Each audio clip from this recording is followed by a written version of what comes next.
Welcome to our 23rd session of Introduction to the Hebrew Bible as we move into the book of Joshua.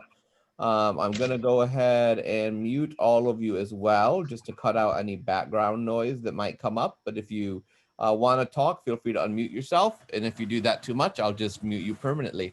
So I'm not afraid of that. Watch out. It's good to be with you all. I hope you had a lovely Easter break. Thank you for those of you who were able to join us for our study of Prince of Darkness. That was a really interesting conversation. I really enjoyed it. If you weren't in that conversation, I really commend the book to you. I think you'd find it interesting. But I'm really looking forward to digging into the book of Joshua with you tonight. So without further ado, I'm going to turn on the screen share. There we go. And we should be good to go. Everyone can see okay? Sounds good? Yeah. I'm assuming that's a yes. Did I lose you all? Can everyone see okay? Yeah, okay, you are nodding. Well, you're kind of looking at me like, I'm like, oh my gosh, they all fell asleep already that early into the book of Joshua, and I've lost the entire class. All right, let's get started. The Lord be with you. Let us pray. Almighty God, Lord of heaven and earth, we humbly pray that your gracious providence may give and preserve to our use the harvests of the land and of the seas, and may prosper all who labor to gather them, that we, who are constantly receiving good things from your hand, may always give you thanks through Jesus Christ our Lord, who lives and reigns with you in the Holy Spirit, one God, forever and ever. Amen. This is the collect for fruitful seasons. That's one you never hear a lot of at church, right? It's in the section of the prayer book that provides different collects and prayers for different occasions you might want to observe or recognize as a church, if you wanted to. And I thought this would be fitting for two reasons. First off, because of its mention of the land, and that, of course, being a significant theme. I'm just going to grab my thing to put my computer on. A significant theme in the book of Joshua, right? But also, I thought it would be appropriate, given the time of year it is, knowing that many of you, if you're a planting person, are starting to make your own plans for that. And so you can see a lovely prayer you have here right in the prayer book to help you as we prepare for hopefully having some fruitful harvests for those of us who do that. So a little review here. First off, just some suggested text to remind you, if you haven't been with us for a while, the books we're using. This is our recommended translation of the Bible, New Oxford Annotated, New Revised Standard Version with Apocrypha, an ecumenical study Bible, now in its 5th edition. Really fantastic study Bible. Good shorthand kind of gist of each book. If you don't have Wikipedia handy, is How to Read the Bible Book by Book. By Fee and Stewart. And the specific book I'm going to be drawing from mostly throughout our study of the book of Joshua is I'm returning to the interpretation series using Jerome Creech's commentary on Joshua, which is actually a rather slender volume, but is really, really well done and fits well with kind of our own approach to this text into this class in general. So that would be, if you want to dig a little more deeply into Joshua, that'd be the book I'd recommend for you. And just to remind you where we came from here as we ended the book of Deuteronomy way back before Lent began. We ended the book of Deuteronomy, which is this kind of second law book, Deuteronomos, looking at the ratification of the covenant after it was given us a second time or re-articulated, however you want to view what happened in Deuteronomy. There was a review of history in chapter 29, and Israel was formally adjured to enter into the covenant, to swear to obey the laws of chapters 12 through 26 under the penalties warned about in chapter 28. That's kind of how that book drew to a conclusion. The covenant is now a unified whole. There's no longer the laws of, chapter 4, verse 44, and then the statutes and ordinances that began in chapter 12, verse 1. Now the covenant is one thing comprising all of the laws and the statutes and ordinances. And so you may be asking yourself, perhaps you were asking yourself this at the end of Deuteronomy, so what was the point of the wilderness wandering from the perspective of the author of Deuteronomy? Anyone want to take a stab at that and unmute yourself? Haven't been in class for like 6 weeks? Yeah, you feel brave.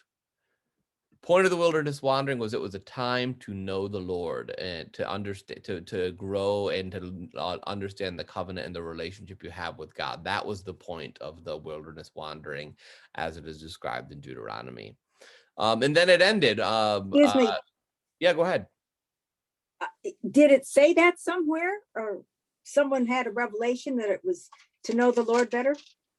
That's kind of how Deuteronomy articulates it at the end in chapter 29. Is that the whole point of this time that you've been apart was to know it better. But let's go ahead and pull up chapter 29 just to make sure the rector's not lying. He has a propensity to make good points that sound great but have no basis in fact or scripture, which we really try to keep him from doing. So I'm going to bring up the Bible here, chapter 29 through 30. Slide that camera out of the way. Bring verse numbers back on. So covenant was renewed.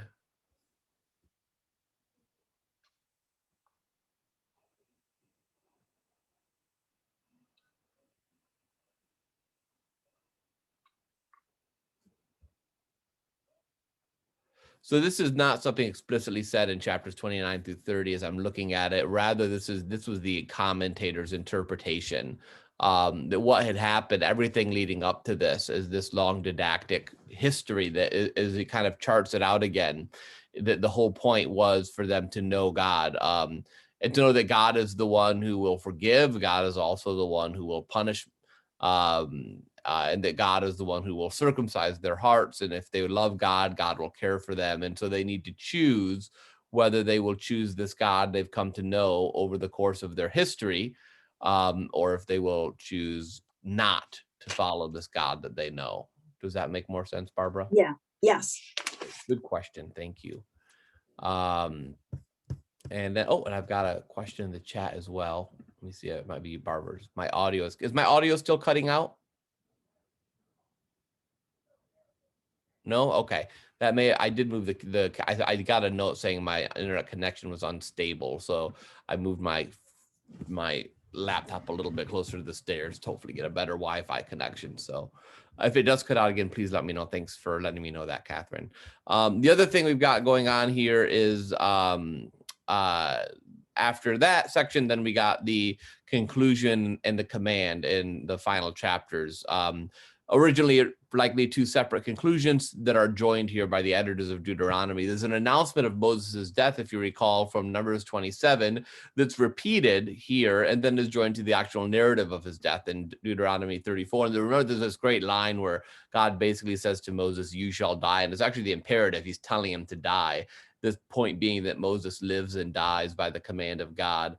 Moses then blessed the Israelites, just like a father would bless his children, and then he died. And as the death of Moses was described, Moses died at the Lord's command. He didn't die of old age. He didn't die of infirmity. The text is very clear that he was still strong and vigorous. His time had just come. And so God said, "And now you will die." And Moses obeyed the command of God. Anyone remember who buried Moses? Yeah, Michelle. God. Nice. Excellent job, right? The text literally says he buried him. That is, God buried him would be the assumption there. God is doing what Moses' family would have done for him. God does it himself. And Moses' burial site is unknown. There's no shrines to that place. His only bequest that he leaves to the people is the Torah, the gift of the law. That's what he leaves to them, which is kind of lovely. And then after Moses dies, who is it that receives Moses's authority? Respect my authority. Any South Park fans? Joshua, thank you. I don't know who that was. So it was Scott. It was Scott. Good job, Scott. Thank you. Good job. I did not see nearly as much entertained faces by my Cartman impression. I sentence you all to watch 6 episodes of South Park. Moving on. So let's talk about the book of Joshua now, with some introductory stuff. So the first question is, how does Joshua actually fit into the Bible? What's going on here? Obviously, we know it comes after Deuteronomy in our version of the Bible, but let's talk a little bit more clearly about how it fits into particularly the Hebrew Bible. But remember, the Hebrew Bible being the Tanakh, the Torah, Torah, the law, the Nevi'im, which is the prophets, and then the Ketvaim, the writings, the law, the prophets, and the writings. Those are the three sections of the Hebrew Bible as it's organized compared to the way our Old Testament is organized. In the Hebrew Bible, the Tanakh, Joshua is the first of what are known as the former prophets. So you get the Torah, the first 5 books, and then you get the Nevi'im that begin with Joshua as the first of the prophets. He's one of the former prophets. The former prophets are considered the books of Joshua, Judges, and Samuel and Kings are one book in the Hebrew Bible. And then they're followed by the latter prophets, who are the major prophets, Isaiah, Jeremiah, people like that, and then the minor prophets that we're familiar with, Micah, Hosea, Joel, Amos, Obadiah, Zephaniah, Zechariah, all of those minor prophets. Not minor because they're less important, but minor because their books are smaller. So Joshua is a prophetic book in the Tanakh, which is, I think, a really important point to keep in mind as we move through the book of Joshua. And just to remind you, this is like I found this online, a really cool graph showing you how the Bible is divided up in the Tanakh, right? So you have the Torah, the law, Genesis, Exodus, Leviticus, Numbers, Deuteronomy, and there's no prophet like Moses, we hear in Deuteronomy, right? There's the Nevi'im, the prophets, with the former and then the latter prophets, Joshua, Judges, Samuel, Kings, and the latter are Isaiah, Jeremiah, Ezekiel, and the 12. The key thing in the Nevi'im is this distinction between the righteous and the wicked, and this call to remember the law of Moses, which constantly happens. So the Nevi'im is constantly calling the people back to the Torah. And then you have the Ketvaim, the writings, which would be the first section of the writings are the Emet, the truth. This is Psalms, Proverbs, and Jobs. The next section are the Megalot, which are the 5 scrolls, Song of Songs, Ruth, Lamentations, Ecclesiastes, and Esther. And then the final part of the writings are Daniel, Ezra, Nehemiah, and Chronicles. Chronicles being telling the same story or similar story that you get in Samuel and Kings, but telling it from a very different perspective, not that more telling the story perspective as opposed to First Kings and Samuel, that more of the prophetic perspective, calling people back to the law. And obviously this was written by Christian, because then they make it all about Jesus, as they just can't help themselves in the lower left-hand corner there. But I thought this was helpful for kind of a really good graphic explanation of how the Hebrew Bible is laid out. And I hope that's helpful to you. This will be in the slides later, so if you want to snag a copy of this, you can download the slides and save this for yourself. Yeah. So that's the first thing to say about that's how it fits. This categorization highlights Joshua. What Joshua is doing is a continued call to obedience to the Torah, which had preceded it. And it also connects with the criticism of the former prophets, which led to the loss of the land. So what the former prophets say, excuse me, I should have said the latter prophets there. What the latter prophets say is the reason the land was lost, Isaiah, Jeremiah, people like that, is because the people didn't follow the law. And so Joshua's continued call to the people to obey the law, to follow the Torah, that's a foreshadowing of what's going to happen in the latter prophets when they won't follow the law accurately or faithfully. So that's why that prophetic undergirding of Joshua is so very, very important to see. You may be asking yourself, but I thought the book of Joshua was history. No, it's a prophetic book. It's not history. And there's some things to point here. It does seem to be part of what's known as the Deuteronomic history. Remember, the Deuteronomic history is likely the work of a single 6th century author or a compiler or a group of people who are trying to explain recent events, the fall of Jerusalem, the Babylonian exile, and they're trying to explain what happened there using the theology and language of the book of Deuteronomy. And so the Deuteronomic history depicts Joshua as a grand, divinely guided conquest of the land. Judges is then a cycle of rebellion and salvation, and the story of Kings is the recurring disaster of the people due to disobedience to God. But what you see in the Deuteronomic history is the Deuteronomic history centers around fidelity or lack of fidelity to the law and the implications that has for the people. So it's not trying to tell a history story is like, we're going to go tell you, accurately what happened. It's trying to tell you a theological story and is using history to make those theological points. So that's a very important distinction to be made. So it does seem to be a part of the Deuteronomic history, but you can't think of it as modern history. That is, this is not an academic and scientific attempt to get at what happened. Instead, it's like a lot of ancient histories of the ancient Near East. It seems to be composed to trace national origins and support nationalistic goals. Richard Nelson calls something like Joshua, this is preached history. So using the history to make a good sermon, right? That's preached history. And so you got to get our modern insistence that history books have to be entirely and fully accurate. We have to remember that that's not the way a lot of people thought for a long time. People didn't read a lot of these books and assume they were reading history. They knew they were reading something more than that. So that's an important point to draw. So when you read Joshua, what I'm going to argue in this book is you need to read Joshua theologically as the first of the former prophets. You have to read him from that theological lens rather than getting so caught up in the historicity of the book of Joshua, because we can have a conversation about historicity of Joshua, and that's an interesting conversation to have, but it's not going to get you very far at understanding the book of Joshua itself and how it should function in the life of the follower of God and the life of the Christian. Um, Questions on that so far? Am I making sense? Not seeing any head shaking no or people unmuting themselves. So, all right, well, keep going, plugging through. So then you may be asking, well, how in the world might I read Joshua theologically? Well, I have some advice for you. I'm so glad you asked. Based in the Deuteronomic history, Joshua differs, for example, from the book of Numbers. In Numbers 32:52, we hear it's written, you shall drive out all the inhabitants of the land. What's interesting is in Joshua 13, it's changed. God says, I will myself drive out from before the Israelites, the inhabitants of the land. There's a shift about who is the driving factor in Joshua, which is then making a theological point.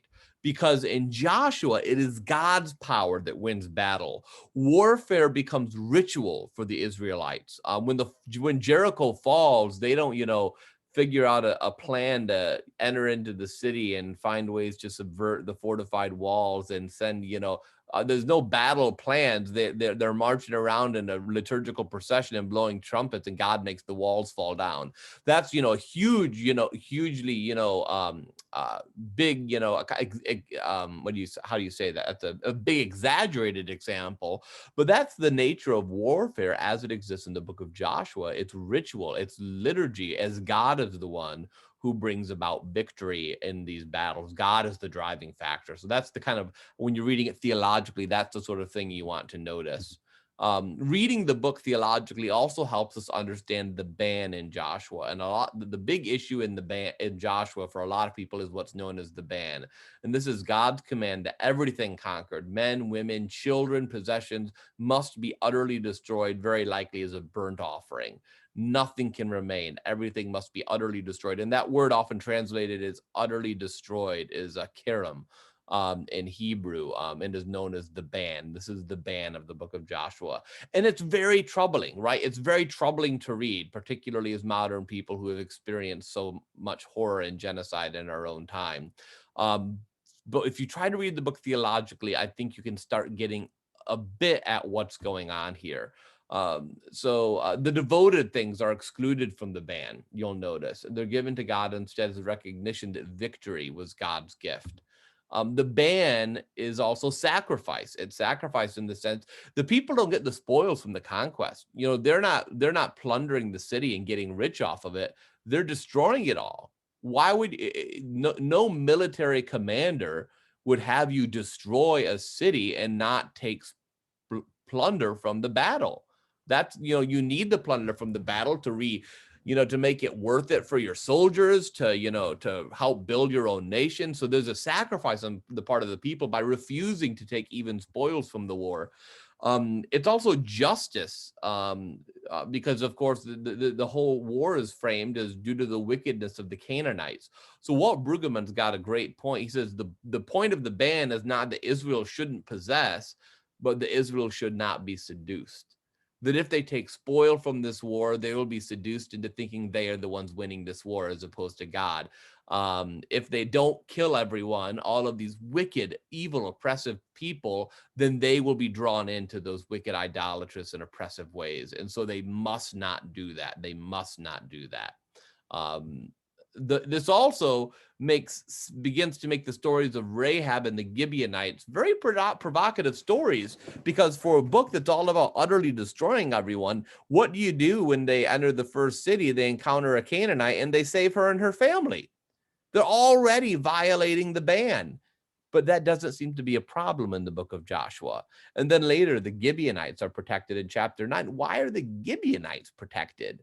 That doesn't make any sense at all. And so you'll start to see some inner conversation the book of Joshua is having with itself about the ban. And I know what you're thinking. You're saying, okay, very cute theology, Jared, but the violence is so bad. It's so bad in this book. How can you find a way to theologically make it okay? I'm going to quit your church and join C3. Clearly, I can't do Christianity anymore. You're right. The violence is horrible. It's horrible. But a few theological thoughts that I think you need to consider as we enter into the book of Joshua. First, you've got to read the book of Joshua in its historical context, with how violence functioned in the world of the ancient Near East, how warfare was done in the world of the ancient Near East. And when you do that, you recognize that this is what the world was like this back then in the Iron Age. It was a violent, bloody world where what you did is you attacked another city and other people, and you took over and you killed everyone. In fact, it's fascinating that they don't get spoils. That's the huge distinction in this. That's what the ban does. So the violence is throughout, but they're not getting the benefit of the violence. They're getting the land, but they're not getting all the other benefits. They're not getting the women to rape and the money to take and all of the livestock to keep. They're burning it all. So that makes the violence in some ways the same as what you see in the ancient world, but in other ways very distinct from what you see in the ancient Near East. Also, the conquest, the purpose of the conquest, remember, is to establish the society envisioned by the Torah. The Torah envisions this society that is just, where people are cared for, where the needy have their needs met. The conquest has to happen to create a space for the just world, the just society of the Torah to take root. So, for example, this is a great quote from the interpretation author.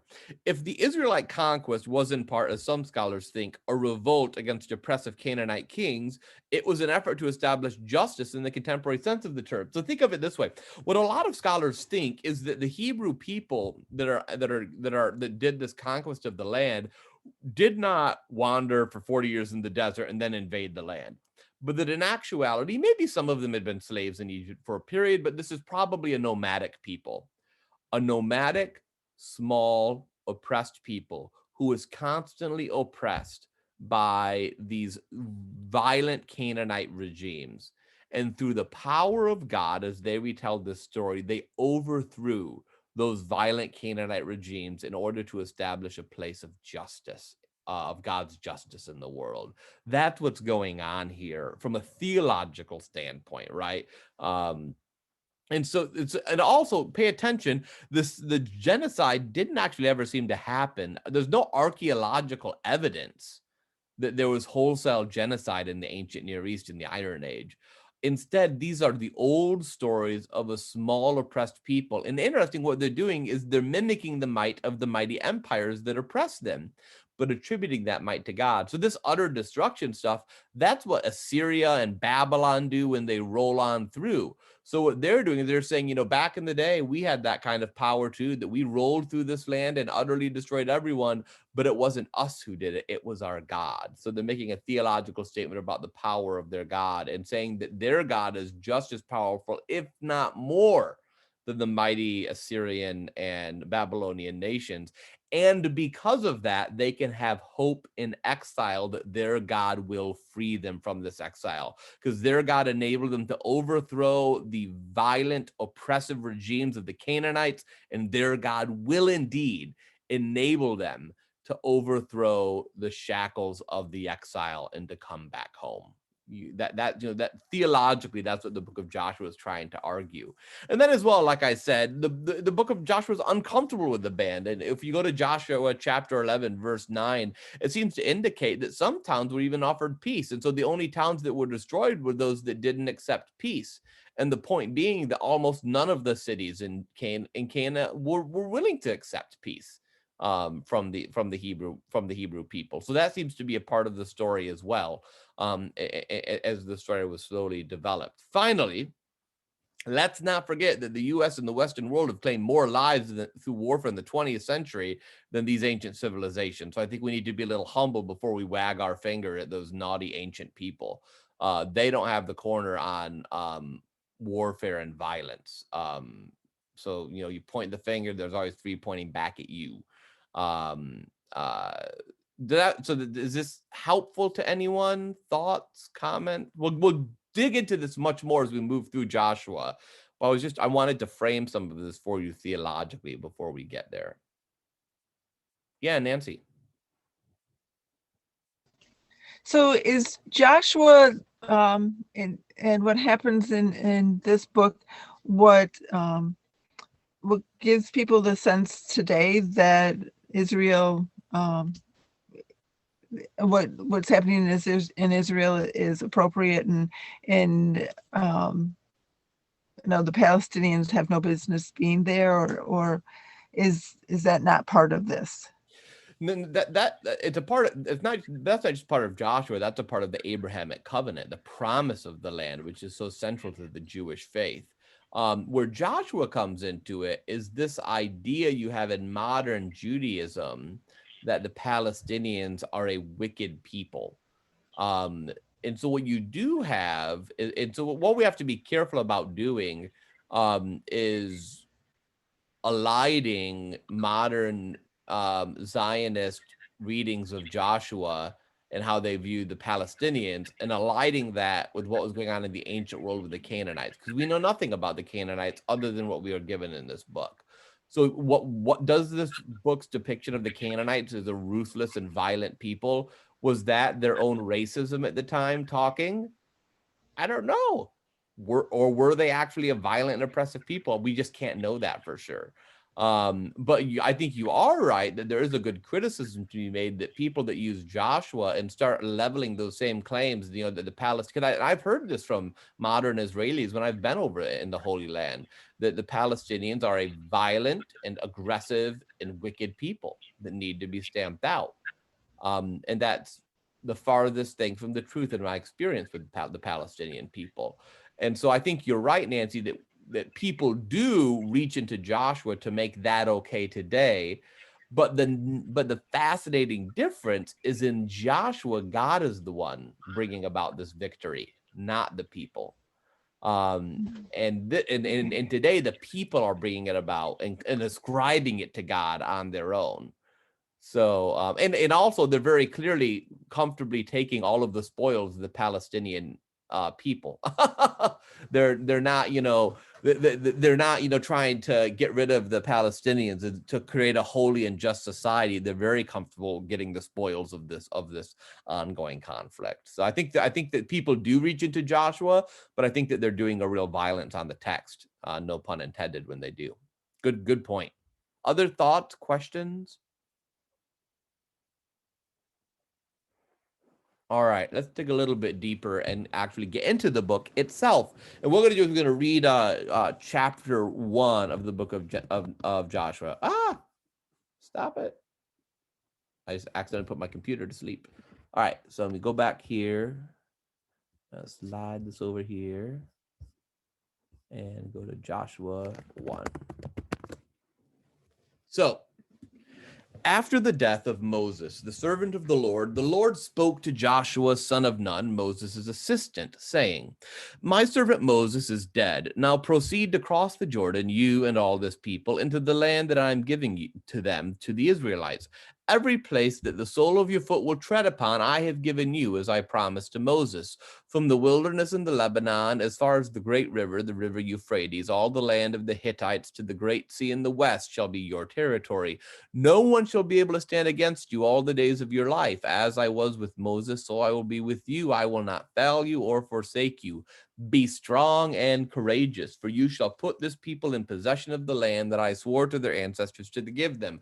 Only be strong and courageous, being careful to act in accordance with all the laws that my servant Moses commanded you. Do not turn from it to the right hand or to the left, so that you may be successful wherever you go. The book of the law shall not depart out of your mouth. You shall meditate on it day and night, so that you may be careful to act in accordance with all that is written in it. For then you shall make your way prosperous, and then you shall be successful. I hereby command you, be strong and courageous. Do not be frightened or dismayed, for the Lord your God is with you wherever you go. Then Joshua commanded the officers of the people, pass through the camp and command the people, prepare your provisions, for in 3 days you are to cross over the Jordan to go in and take possession of the land that the Lord your God gives you to possess. To the Reubenites, the Gadites, and the half tribe of Manasseh, Joshua said, remember the word that Moses, the servant of the Lord, commanded you, saying, the Lord your God is providing you a place of rest and will give you this land.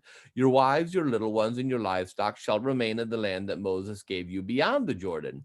But all the warriors among you shall cross over armed before your kindred and shall help them until the Lord gives rest to your kindred as well as to you, and they too take possession of the land that the Lord your God is giving them. Then you shall return to your own land and take possession of it, the land that Moses, the servant of the Lord, gave you beyond the Jordan to the east. And they answered Joshua, all that you have commanded us we will do, and wherever you send us we will go. Just as we obeyed Moses in all things, so we will obey you. Only may the Lord your God be with you as he was with Moses. Whoever rebels against your orders and disobeys your words, whatever you command, shall be put to death. Only be strong and courageous. So, um, the book is beginning here in chapter 1 with the installation of Joshua as the new leader. And this chapter has 3 key parts that we just saw. First, this charge of encouragement, be strong and courageous. It's repeated 5-6 times in this chapter, emphasizing that the people need to have faith in God and courage that God will indeed lead them into this new place God is taking them. There's a description of the mission they have, that to cross the Jordan, to possess the land, and there's a promise of assistance that God will be with them. Um, this is very similar, actually, to other installation narratives we see in other parts of the text. For example, very similar to the investiture of Solomon in 1 Kings 2:1-4, where they're the same 3 things happening. There's the charge of encouragement to Solomon. There's a description of the mission that Solomon will have and the promise that God will assist Solomon. So that's a very common theme. And what it suggests is the author is trying to portray Joshua almost as a proto-monarchical figure, almost perhaps like Josiah. So think, if you assume that the book of Joshua was written around the time of Josiah, when they're, after the exile, when they're refine the scroll and they're rebuilding everything, that they're imagining Josiah kind of Joshua being kind of that proto Josiah, the Judean king during the time Joshua was written. So that strong monarchical picture of Joshua is very, very key here. Is also very likely historically massively inaccurate, because this was a loose confederation of tribes. And so the reading back of the strong monarch, this is why, once again, read it theologically, don't read it historically. The point with Joshua is that Joshua is God's divine appointed person to take on the role that Moses had. And that role is not just conquest, but is continually calling people back to the law, to fidelity to the Torah. Because the conquest in Joshua is going to be done by God. All of the strong action verbs in chapter 1 are attributed to the divine. This is why the people can be strong and courageous, because God is the one who has given them this land, and God is the one who will enable them to take it. And the promise of rest here is really important. You see that in verse 13, the second part, and the first part of verse 15. It echoes the hope we heard way back in the Exodus 33:14. The people, after leaving the slavery in Egypt, that they will come to a point that they will have life in the land absent of their enemies. Um, that's the hope, the longed for hope from the time of the Exodus that will hopefully finally now be realized in the time of Joshua. And if you think of this as a text composed while the people were either in exile or shortly after they returned from exile, then it's even more powerful, this idea of finally having rest in the land God gave you, free from the enemies that had harassed you. And so when you're thinking of the enemies surrounding them in the Canaanites, you also have to think that if an exilic people are reading this with the lens of the immense horrors they've gone through from the Babylonian exile, the God's victory over the Canaanites is talked about to give them courage in the face of the oppression and violence of the Babylonians. So there's a theological point being made here, which is really key. Questions on chapter 1? Thoughts? That makes sense? So let's now do chapter 2, which is one of the best chapters in the entire book. All right. So then Joshua, son of Nun, sent 2 men secretly from Shittim as spies, saying, "Go view the land, especially Jericho." So they went and entered the house of a prostitute whose name was Rahab, and they spent the night there. And the king of Jericho was told, "Some Israelites have come here tonight to search out the land." And the king of Jericho sent orders to Rahab, "Bring out the men who've come to you, who entered your house, for they've come only to search out the whole land." But the woman took the 2 men and she hid them. And she said, "True, the men came to me, but I did not know where they came from. And when it was time to close the gate at dark, the men went out. And where the men went, I do not know. Pursue them quickly, for you can overtake them." She had, however, brought them up to the roof and hidden them with the stalks of flax that she laid on the roof. So the men pursued them on the way to Jordan as far as the fords. And as soon as the pursuers had gone out, the gates were shut.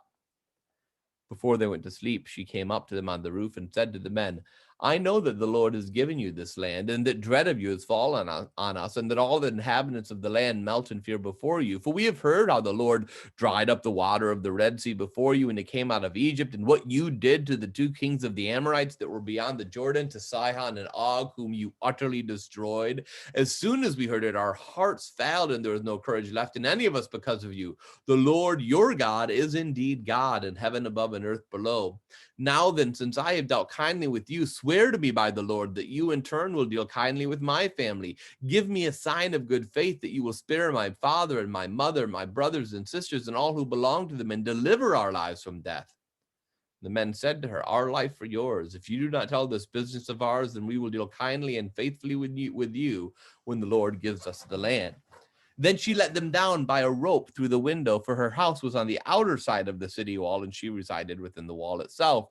And she said to them, "Go toward the hill country, so that the pursuers may not come upon you. Hide yourselves there for 3 days until the pursuers have returned, and then afterwards you may go on your way."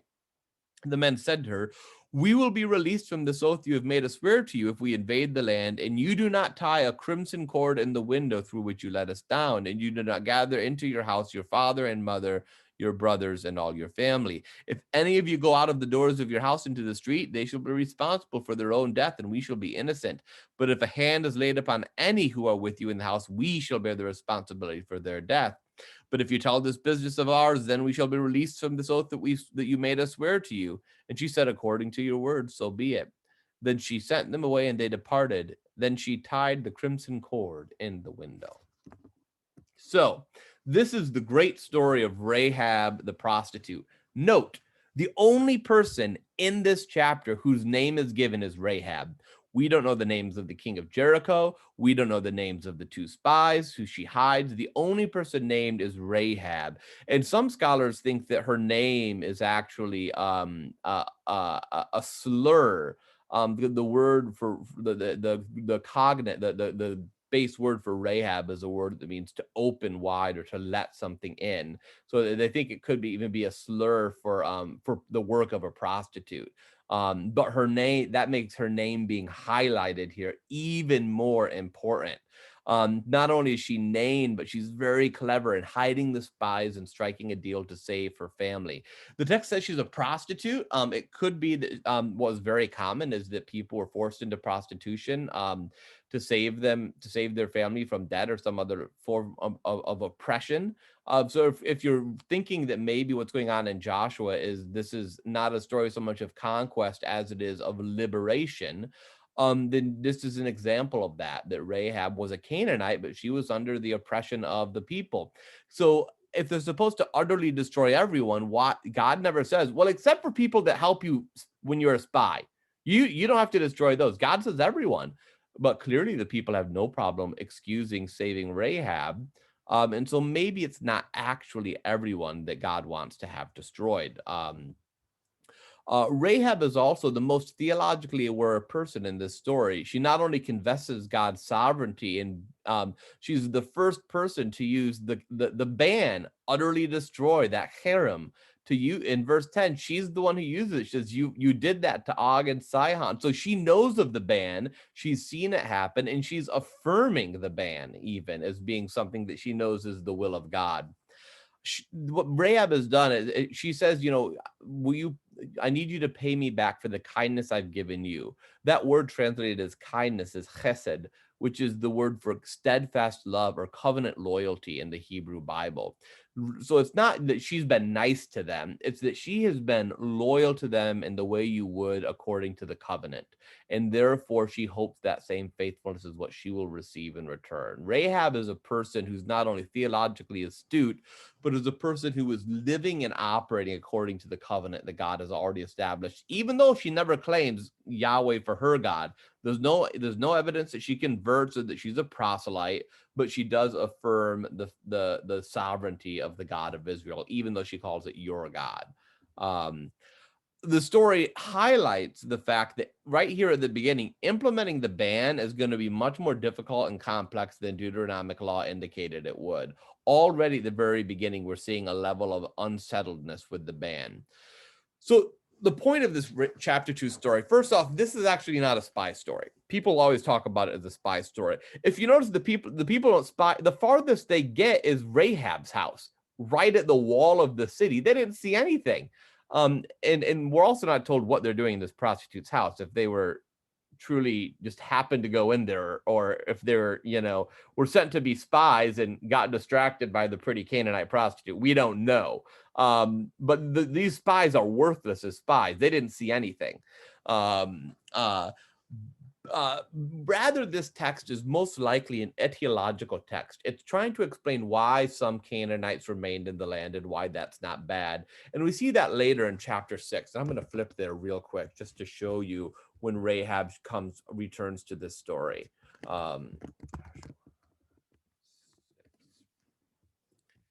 So in Joshua 6, after Jericho is taken and destroyed, we get this great line beginning of verse 22. Joshua said to the two men who had spied out the land, go into the prostitute's house and bring the woman out of it and all who belong to her, as you swore her. So the young men who had been spies went and brought Rahab out along with her father, her mother, and her brothers, and all who belonged to her. They brought all her kindred out and set them outside the camp of Israel. Then they burned the city and everything in it. Only the silver and gold and the vessels of bronze and iron they put in the treasury of the house of the Lord. No, they didn't keep it for themselves. It went to the tabernacle. But Rahab the prostitute with her family and all who belonged to her, Joshua spared. Her family has lived in Israel ever since, for she hid the messengers whom Joshua sent to spy out Jericho. So not only does Rahab remain, but Rahab persists in the biblical narrative, right? Rahab is later mentioned in the genealogy of Jesus himself, that she is the mother of Boaz. And so she becomes one of the key parts of God's people by being this kind of faithful, oppressed outsider woman. Yeah, cool story. So that is the first two, that's an introduction and the first two chapters of the book of Joshua. We've got a few minutes. Comments, questions, thoughts?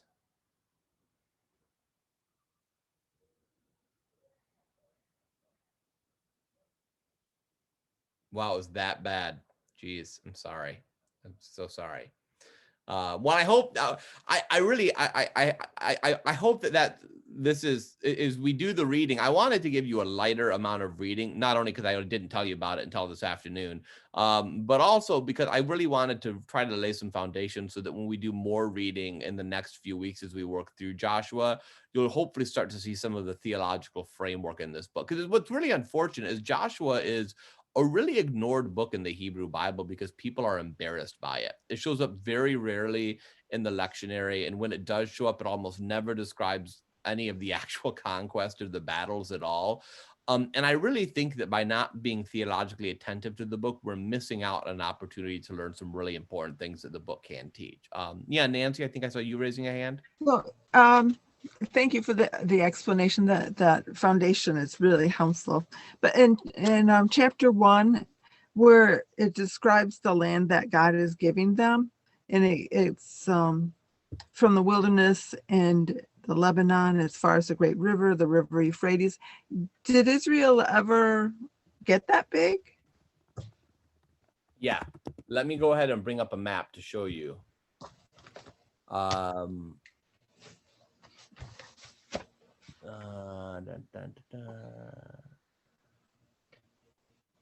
Yeah, this works.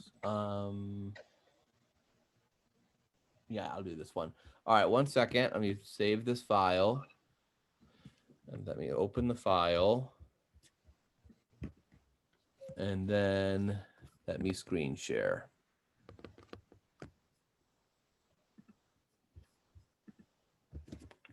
So this is the map of the land during the conquest, and actually, yeah. So there's the Transjordan. Can you see my mouse on the screen that I'm moving? Yeah.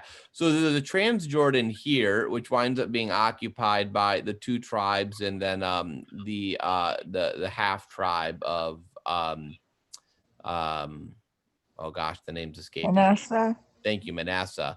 And then they do come over and they cross and they go all the way. The Israel does occupy some of the Transjordan. They do come through. They begin going. They cross the Jordan at Jericho. Then I move their way south, slide this way, and then they stop around the Philistia, and the Philistines wind up being a big thorn in their flesh, as we'll find out later. And then they move the conquering north all the way up from Gilgal all the way up to Hazor. And if you look at this stretch of land, that's largely Israel. In the time of the United Kingdom, it's largely this area here. As far north as the city of Dan, and as far south down here is Lachish, which is often said is the southernmost city. Even in the prophetic times, that's the southernmost city in the Promised Land. But did it go over to the Euphrates? Yeah, that far down. Let me open up another one so we can look at that.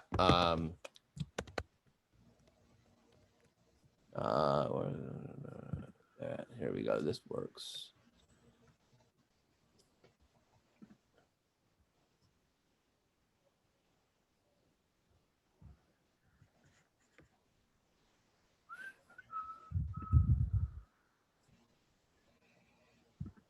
I'm looking for a map that's got the Euphrates.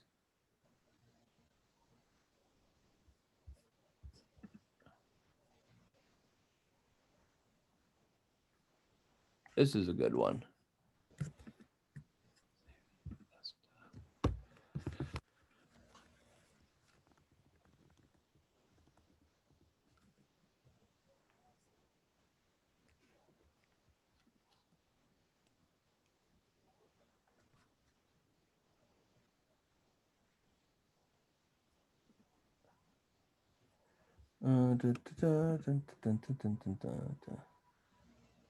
All the way up there, up to...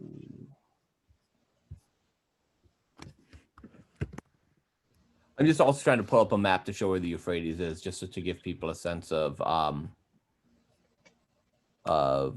where it kind of falls. All right, I think that'll work. So this map is a map of the judges So this is what's exactly going to follow the conquest narrative is the story of the judges. So share screen, judges of Israel. So the Euphrates is kind of a bit farther up north here. So you can see they're kind of stretching when they're talking about it. What rivers were called sometimes gets debated a little bit, and whether or not what the modern Euphrates is not. So there's some debate about whether perhaps Joshua was meaning some of these smaller rivers here that aren't actually, I don't think that's actually the Euphrates here, but that could have been it. But that's as far north as it was going. And then as far south down here. And this is the primary, the green area is showing you what the actual settlement was. And what you can notice here is the primary settlements were here, and the work of the judges is really winds up being the work of pushing those settlements out, trying to get that westward expansion the rest of the way to the Mediterranean Sea. Is what a lot of the judges are active in, is on the western front of the original Israelite settlement. Jared? Yeah. Can you give us a little bit of context? Like, how does this map that we're looking at compare to the size of Michigan, for instance? Sure.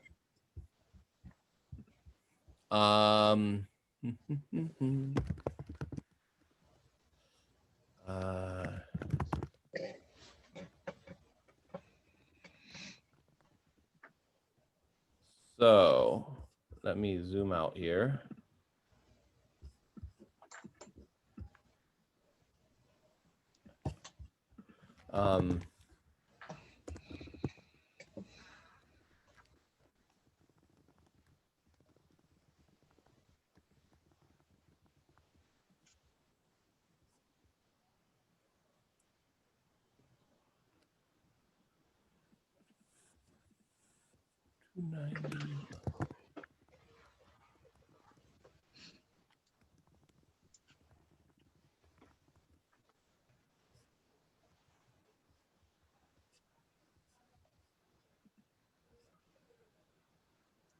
Okay, so I'm going to do another Google map here.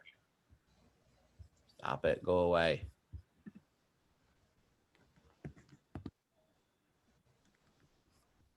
Share screen. So this is a map of, this is just Google Earth right here. So you can see where we are here, Michigan. Michigan, the lower peninsula of Michigan is 277 miles from the lowest part to the top of the lower peninsula. That right there is 277 miles. Flip over here to Israel. Israel from the modern Israel, which is not far off of the biblical, was 290 miles from the southernmost part to the northernmost part. So Michigan's actually a really good way of thinking about it. Okay. The nation of Israel is about the size of the state of Michigan. So my mom always, that's one thing my mom really enjoys about living in England, is explaining to people that the square footage of Michigan is not far of the square footage of England, if you don't include Scotland. And you can see that right here on the map, right? So people are always amazed that that's not a whole country. Other questions, comments? We're not running low on time, so we can do more. Not hearing any. All right, so I will get to work tomorrow on finalizing what your reading assignment will be for next week in Joshua. I'm not quite sure if Joshua is going to be 2 or 3 sessions. That's what I've got to work out. If you want to just keep reading, you can, if you're not worried about reading too much. Really, the meat of Joshua is really the first 12 chapters. And so if you just want to go ahead and read all of those next 10 chapters that we didn't do tonight, you won't regret it. After that, when it gets to the portioning out of the land, it gets really less interesting. And there's a lot of chapters of who gets what. So we won't be reading a lot of that. I haven't decided if I'm going to have you read all of the next 10 chapters or just bits and pieces. But if you want to get a head start, you've got time. Go ahead and read them all. It'll really give you a sense of the flavor. And when you're reading, though, keep asking yourself, what's going on theologically? So number one, what is God doing? What are the people doing? What does that tell us about God? What does this tell us about the people's relationship to God? And remember that this is a prophetic book. So if this is a prophetic book, what is this book saying about the relationship of the people to the law? And how the law is the kind of mechanism for the relationship with God and one another. Let those be the questions kind of roll through your mind as you're reading in this next week, and that'll help you, I think, get a What sense. did you say the last question was? We're to ask ourselves.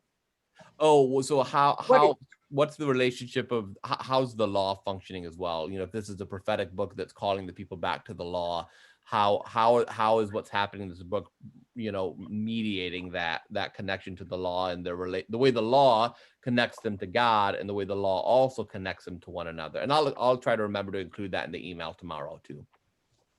Good. Yeah, Nancy. Is there any comparison between how this group of Israelites comes into the country and Abraham came into the land? Or is it just completely separate places? And You mean in terms of them coming from the east? well, yeah, or just did they come at the same place? Yeah, the Transjordan crossing is really, really important. And there's a lot of scholars who think that the text is very intentional. And there are actually scholars who argue that Abraham, Jacob, all of these people that crossed the Jordan, that they all crossed at the same place. And that this was also where John the Baptist did his baptizing. It's probably not actually that at all. You have to really stretch the biblical text itself to make any kind of a coherent argument in that regard. But it is true that the crossing of the Jordan into the Promised Land is a hugely important moment in the lives of several figures, even if they crossed at actually probably different places. And as well, that for us as Christians, that's why John the Baptist is at the Jordan River, is that he is putting himself in the story of crossing into the land once more to reconstitute the land. That's what John the Baptist is doing. Yeah. Question. All right, it's 9 o'clock. Thanks, everyone. Have a good night. And I look forward to being with you next week. thank you.